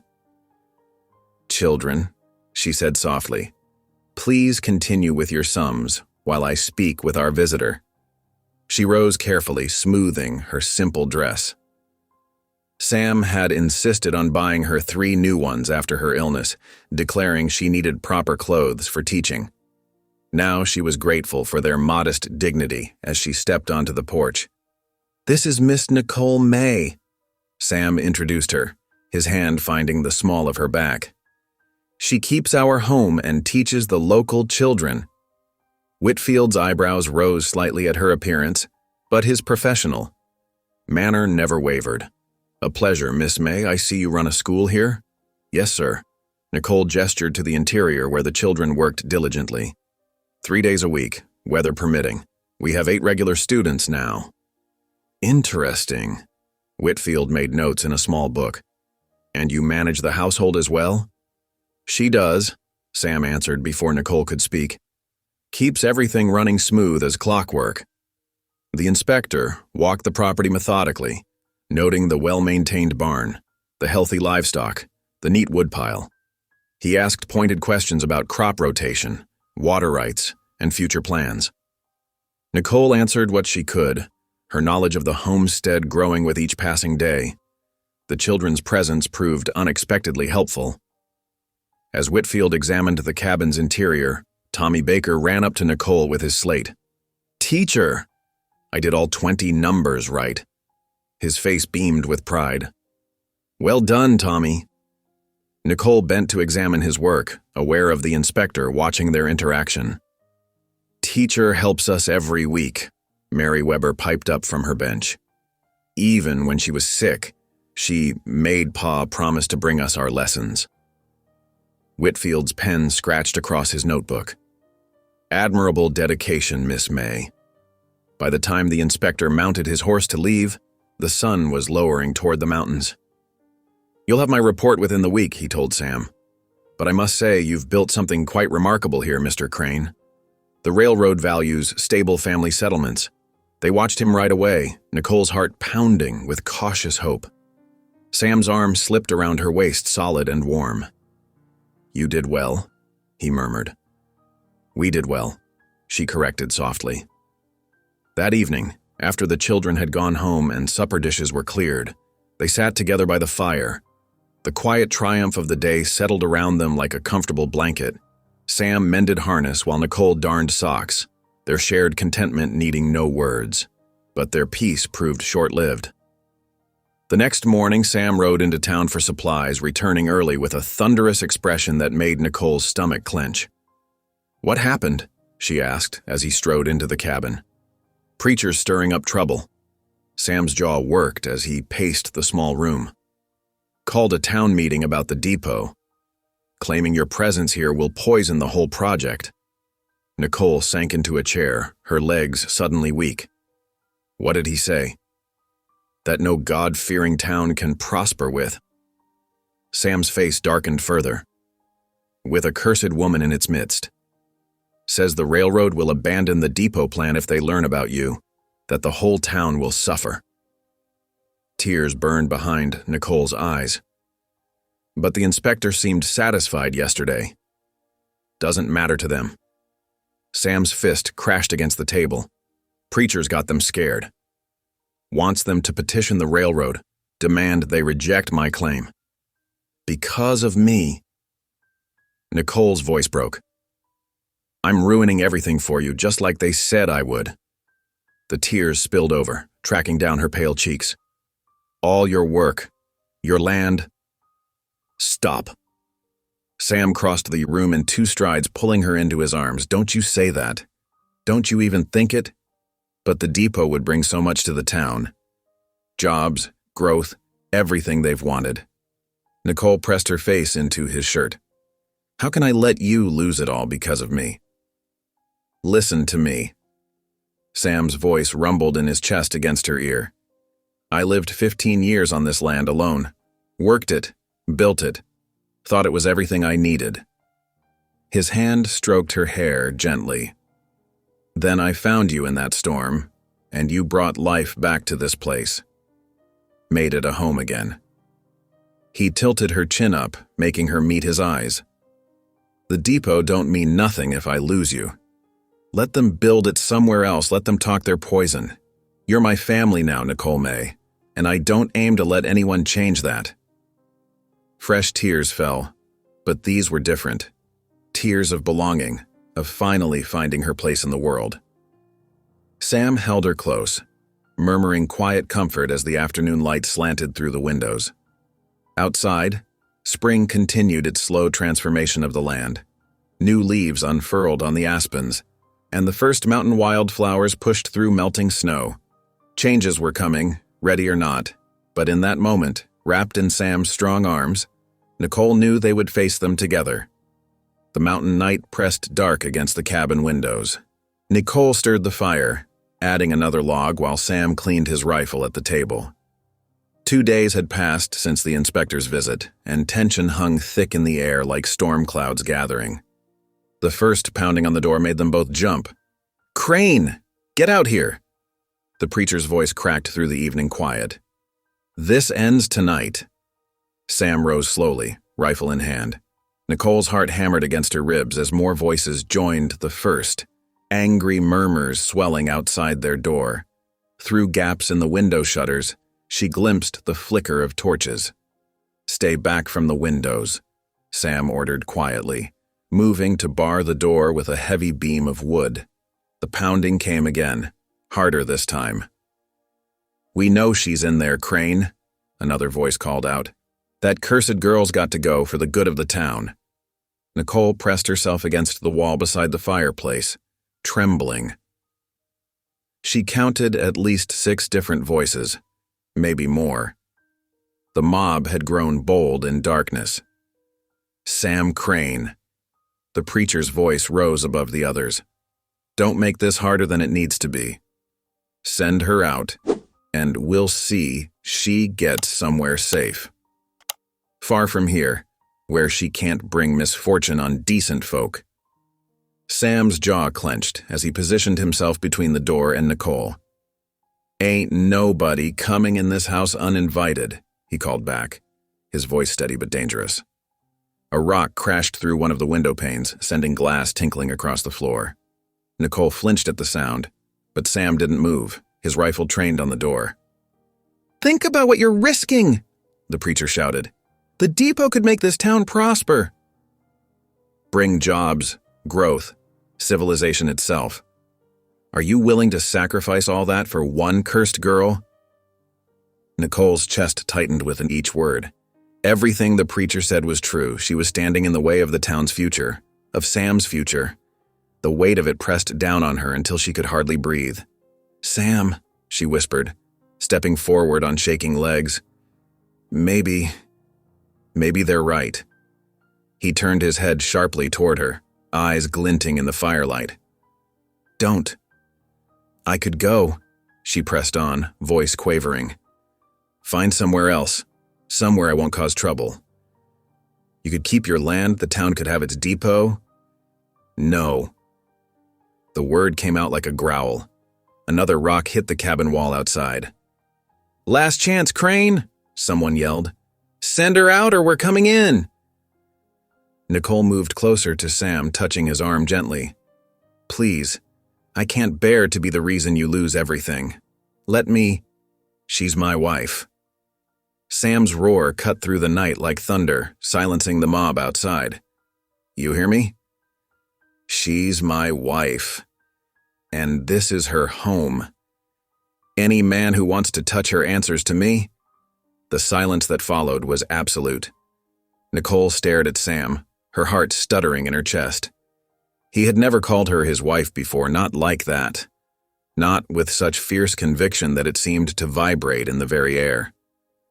"Think carefully about what you're doing, Crane," the preacher warned, but his voice had lost some of its certainty.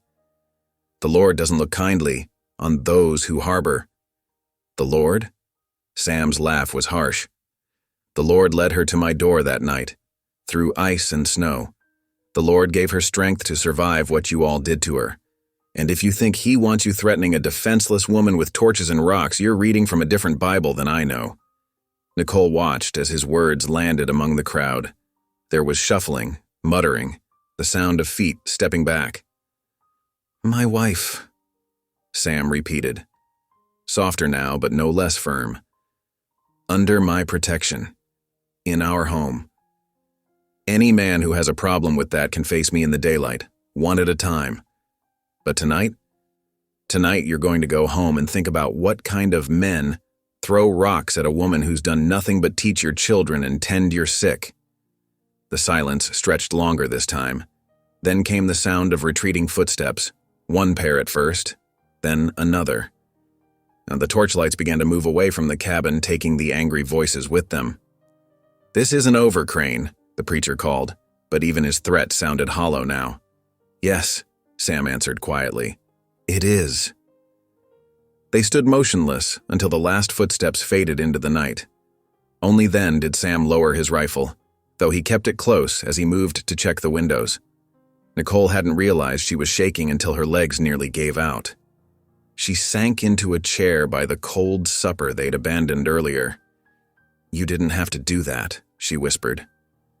Sam secured the last shutter before turning to face her. "Yes, I did. But calling me your—" She couldn't finish the sentence. "My wife?" He set the rifle aside and pulled up a chair beside her. "Reckon it's time I admitted what's been true for a while now." Nicole stared at her hands in her lap, pale as moth wings in the firelight. "When?" "You found me. You said you needed blonde sons. I was a fool." Sam's voice was rough with emotion. "Thought I needed heirs, someone to pass the land to. Thought that's what made a family." He reached over and took one of her trembling hands in his. "Took me too long to see what I really needed was someone who wasn't afraid of me. Someone who could look past what everyone else saw and make this place a home again." Tears spilled down Nicole's cheeks. "I was afraid tonight," she admitted. "Not of you. Never of you. But of ruining your life. Of being the reason you lost everything." "Nicole." Sam's fingers tightened around hers. "Look at me." She raised her eyes to his face, seeing there a softness she'd never expected to find when she first met the gruff mountain man. "You are everything," he said simply. "The land, the depot, none of it matters without you. When you were sick with fever, I realized I can't lose another wife. Won't survive it this time." A small sound escaped Nicole's throat, somewhere between a laugh and a sob. "Another wife? Are you asking me proper this time? For the first time in years? Perhaps the first time since his first wife died?" Sam smiled. It transformed his whole face, softening the hard lines and lighting his eyes with warmth. "Reckon I am. Though I seem to have announced it to half the town already." Nicole laughed through her tears. "Not exactly how I imagined being proposed to." "No?" Sam's thumb traced gentle circles on her palm. "How did you imagine it?" "Well, there were fewer angry mobs with torches in my dreams." She wiped her eyes with her free hand. "And perhaps a proper church ceremony, though I suppose that's out of the question now." "We'll have whatever kind of ceremony you want," Sam promised. "Even if we have to ride to the next town to find a preacher who'll do it." His expression grew serious. "But first I need to know, will you? Be my wife in truth, not just in name?" Nicole looked around the cabin, at the clean, swept hearth where she cooked their meals, the corner where she taught the children, the chair where she sat to mend and sew in the evenings, everything that had become home to her over these months. "Yes," she whispered, then stronger. "Yes, I will." Sam's smile returned, brighter than before. He lifted her hand to his lips and pressed a kiss to her knuckles, sending warmth spreading through her entire body. They sat together in comfortable silence for a while, listening to the pop and crackle of the fire. Finally, Nicole glanced at their forgotten supper on the table. "It's gone cold," she observed. "Don't care." Sam pulled her closer, wrapping an arm around her shoulders. "Got everything I need, right here." Nicole leaned into his embrace, marveling at how natural it felt now. "You know, they'll still talk. The town, I mean. Let them." Sam's voice rumbled in his chest against her ear. "Reckon we've proved we're stronger than their talk." Outside, an owl called softly in the darkness. The night that had seemed so threatening earlier now felt peaceful, wrapped in the warmth of Sam's arms and the certainty of belonging. "I love you," Nicole whispered, saying the words for the first time. "Not because you defended me or offered me shelter. Because you saw me, really saw me, when everyone else looked away." Sam's arms tightened around her. He didn't say the words back, not yet, but Nicole felt them in the gentle kiss he pressed to her hair, in the way he held her like something precious. They would face more challenges, she knew. The town's acceptance wouldn't come easily, and the railroad's decision about the depot still loomed over them. But none of that seemed insurmountable anymore. They had weathered their storm together and emerged stronger for it. The fire burned low as they sat there, two souls who had found each other in the vast wilderness, making plans for their shared tomorrow. The morning sun cast long shadows across the cabin's wooden floor as Nicole arranged benches for her students. Her hands still trembled slightly, lingering weakness from her fever, but determination kept her movements steady. Sam watched from the doorway, his broad shoulders blocking the light. "Sure you're strong enough?" he asked, concern roughening his voice. Nicole smoothed her apron and smiled. "These children need their lessons, and I need to prove I'm more than what the town fears." Sam nodded, understanding in his eyes. He stepped forward to move the heaviest bench, then paused to squeeze her shoulder gently before heading out to tend the animals. The first tentative knocks came just as Nicole finished setting out the chalk and slates.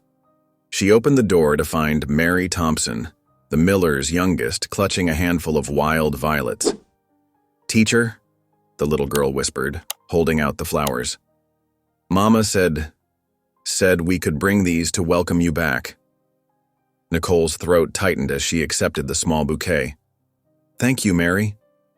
"They're beautiful." More children arrived, each carrying their own offerings: dandelions, spring beauties, even a few early columbines.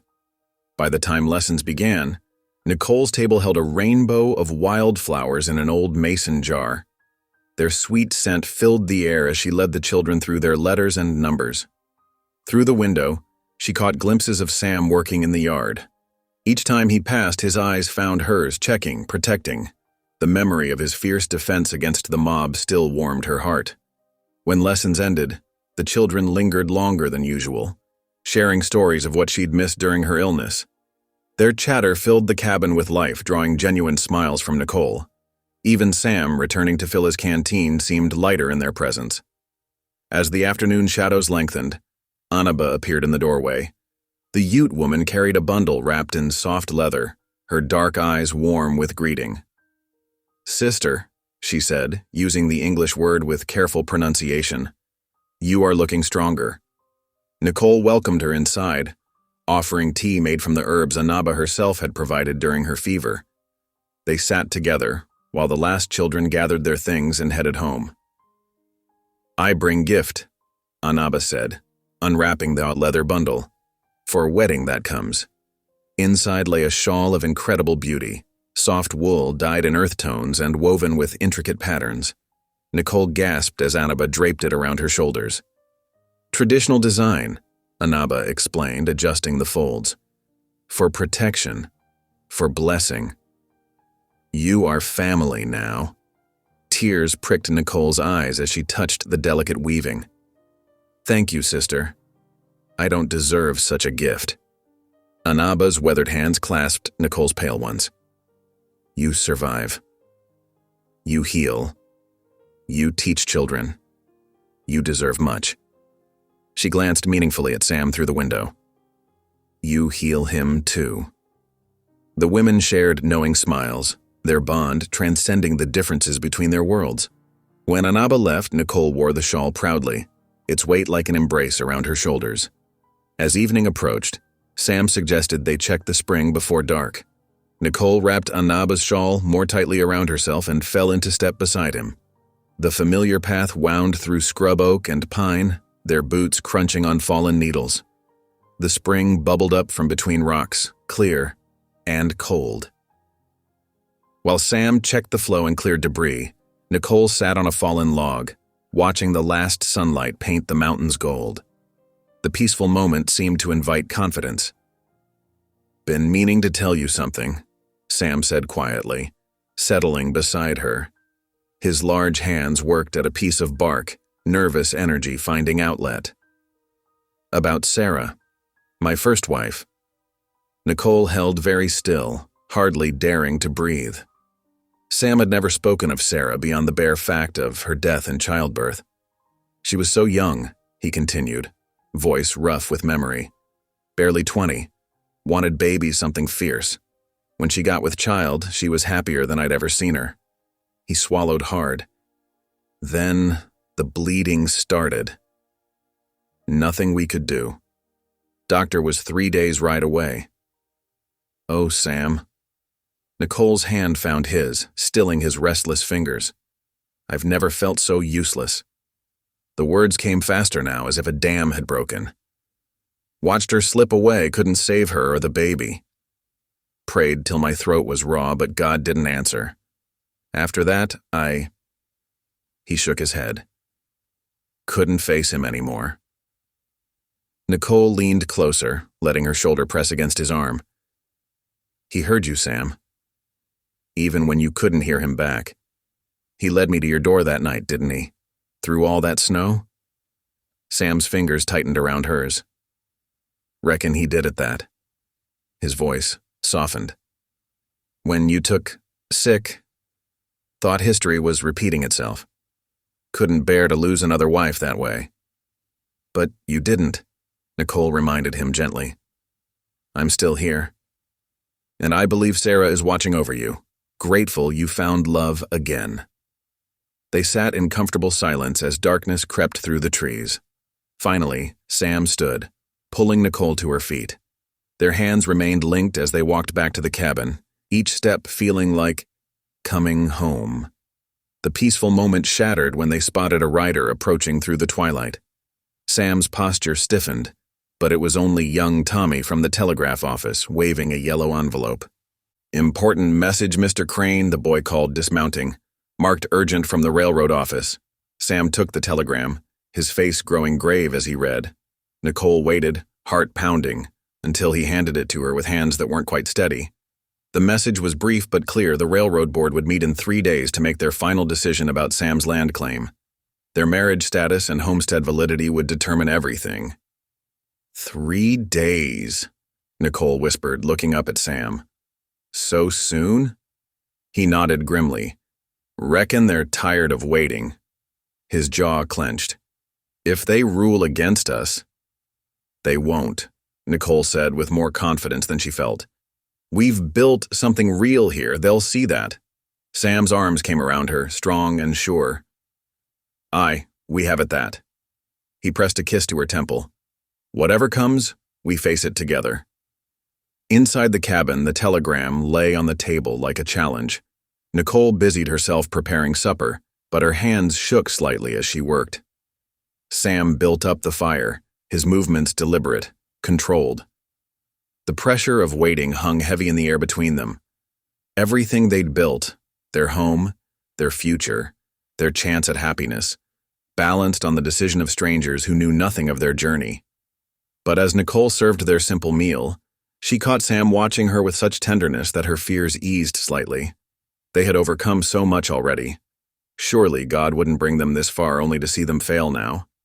Later, as moonlight spilled through the window, Nicole heard Sam praying quietly by the hearth. Her heart swelled with love and hope. Whatever the railroad decided, they would face it together, stronger for having found each other in the vast wilderness of their separate griefs. She clutched Anaba's shawl closer, its patterns a reminder of the family they'd built. Not just the two of them, but all the connections they'd forged. The children who brought flowers, the Ute woman who called her sister, even the townsfolk who were slowly beginning to see past their fears. 3 days. They would meet this test as they had met all others, with faith, courage, and the strength of their love to sustain them. Dawn painted the Colorado sky in streaks of pink and gold as Sam and Nicole hitched the wagon. Their movements were slow, deliberate, each lost in thoughts of what lay ahead. Nicole's pale hands trembled slightly as she smoothed her best dress, the one Sam had bought her that first week in town. Ready? Sam asked softly, helping her up onto the wagon seat. She nodded, clutching Anaba's shawl around her shoulders like armor. The journey into town seemed to take forever, though it was barely an hour. As they approached the meeting hall, Nicole's heart quickened at the sight of gathered townsfolk. Their murmurs filled the air like angry bees. Inside, the railroad agent sat at a heavy oak table, papers spread before him. His keen eyes studied them as Sam and Nicole took their seats. The room fell silent, weighted with anticipation. "Mr. Crane," the agent began, "explain why you believe your claim should stand." Sam spoke plainly of his years working the land, his voice steady and sure. Then the agent turned to Nicole, his expression unreadable. "And you, Mrs. Crane, tell us about your role here." Nicole took a deep breath, her voice soft but clear. "I teach the children their letters and numbers. I tend our home, help with the stock, learn healing from our Ute neighbors." She glanced at Sam. "We work the land together, as family should." To her surprise, Sarah Miller, one of the first mothers to send her children for lessons, stood up. "My boy couldn't read a word before Mrs. Crane taught him. Now he reads from the Bible every night." Others rose, one by one. They spoke of Nicole's gentle ways with their children, her healing skills, her quiet dignity despite their initial rejection. The preacher surged to his feet, face mottled with rage. "She's cursed. An abomination that'll bring ruin to—" "That's enough." The railroad agent cut him off sharply. "I've heard sufficient testimony." He shuffled his papers, then looked up. "The board confirms Samuel Crane's land rights. The depot will be built elsewhere." Nicole sagged in relief, tears spilling down her cheeks. Sam's strong hand found hers, squeezing tight. The setting sun painted the meeting hall windows in amber light as townsfolk filed out, many stopping to offer quiet congratulations. Their home was safe, their future secure. Together. Night settled over the town like a heavy blanket, but peace remained elusive. The preacher's voice rang out from the church steps, sharp with desperation. "Brothers and sisters, can you not see the evil that walks among us? This pale demon will bring God's wrath upon us all." But this time, his words fell on deaf ears. The townsfolk who gathered shifted uncomfortably, their earlier support for Nicole still fresh in their minds. Martha Jenkins, the oldest resident in town, stepped forward from the crowd. "Enough, Reverend Thompson," she called out, her weathered voice carrying across the square. "We all remember how you courted Sarah May, Nicole's mother. How bitter you turned when she chose another." Murmurs rippled through the crowd. The preacher's face drained of color as more voices joined in. "You blame that child from the day she was born different," Thomas Miller added, his wife Sarah nodding beside him. "Called her cursed because her mama rejected you." The preacher stumbled backward, his righteous facade crumbling. I only sought to protect—" "You protected nothing but your wounded pride," Martha cut in. "That girl has shown more Christian charity than you ever did." Shame finally broke through his anger. Without another word, the preacher fled the church steps, disappearing into the darkness. The congregation watched in silence as their spiritual leader abandoned his pulpit, taking his poisoned words with him. Under a canopy of stars, Sam and Nicole walked home, their boots crunching softly on the packed earth. Both were exhausted, but victory lightened their steps. The cabin welcomed them with familiar warmth, the hearth still glowing with banked coals. Sam turned to Nicole, his rough hands gentle as he took hers. "You saved more than the land today," he said quietly. "You saved me. From loneliness, from bitterness, from becoming like him." Nicole's pale features softened in the dim light. "Perhaps," she whispered. "God made me this way not as a curse, but as a lamp." She touched her white skin thoughtfully. "To help others find their way through darkness, like I found mine." Sam's eyes glistened as he nodded, understanding at last that her difference was not a flaw but a gift, one that had brought light back into his world. The warm spring sun bathed the homestead in golden light as Sam and Nicole worked side by side in their newly tilled garden. Their hands were caked with rich soil, but neither seemed to mind. Nicole carefully placed bean seeds in the furrows while Sam showed her how deep to plant each one. "Like this?" Nicole asked, demonstrating the technique. Sam's weathered face creased with approval. Just right. You've got a natural touch with growing things. The sound of children's laughter filled the air as several youngsters from Nicole's reading lessons darted between the rows, dropping seeds and patting soil with eager hands. Their joy was infectious, and Nicole found herself smiling more than she had in years. Anaba appeared at the garden's edge, carrying a basket of herb seedlings. Her dark eyes sparkled with warmth as she watched Nicole directing the children. "These will bring healing," she said, kneeling to show Nicole how to transplant the delicate plants. "Just as you have brought healing to this place." Nicole felt her chest tighten with emotion. She looked around at the scene before her. The tended earth, the playing children, Sam's strong presence nearby, and Anaba's sisterly guidance. This was more than mere survival. This was truly living. As evening approached, the children reluctantly headed home, and Anaba bid them farewell with a knowing smile. Nicole prepared their usual simple supper, but tonight felt different somehow. The cabin glowed with lamplight as they sat at the rough-hewn table. Sam barely touched his plate. Instead, he reached across and took Nicole's hands in his calloused ones. His voice was rough with emotion. "Nicole May," he began, "I need to speak plain before God and you." Nicole's heart quickened as she met his gaze. "When I found you in that storm, I offered marriage for land and sons," Sam continued. "But that ain't what I want anymore."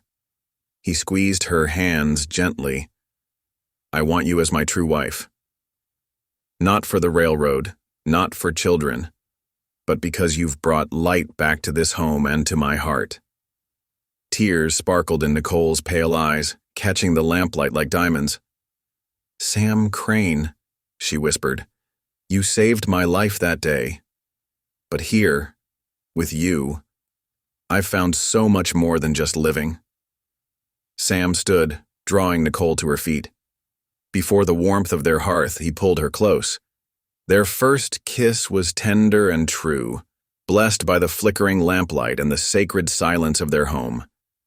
In that moment, what had begun as necessity transformed into something far more precious, a love born.